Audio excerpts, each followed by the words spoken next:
3 Anzeichen, dass dein Hund traurig ist.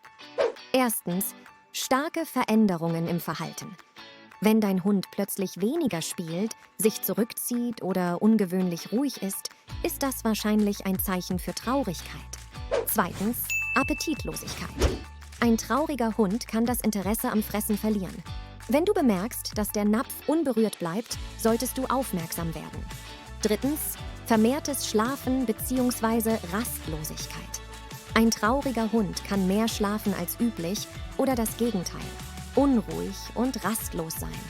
Wenn du solche Verhaltensänderungen bemerkst, ist es wichtig, die Ursache herauszufinden und deinem Hund die nötige Unterstützung und Liebe zu geben.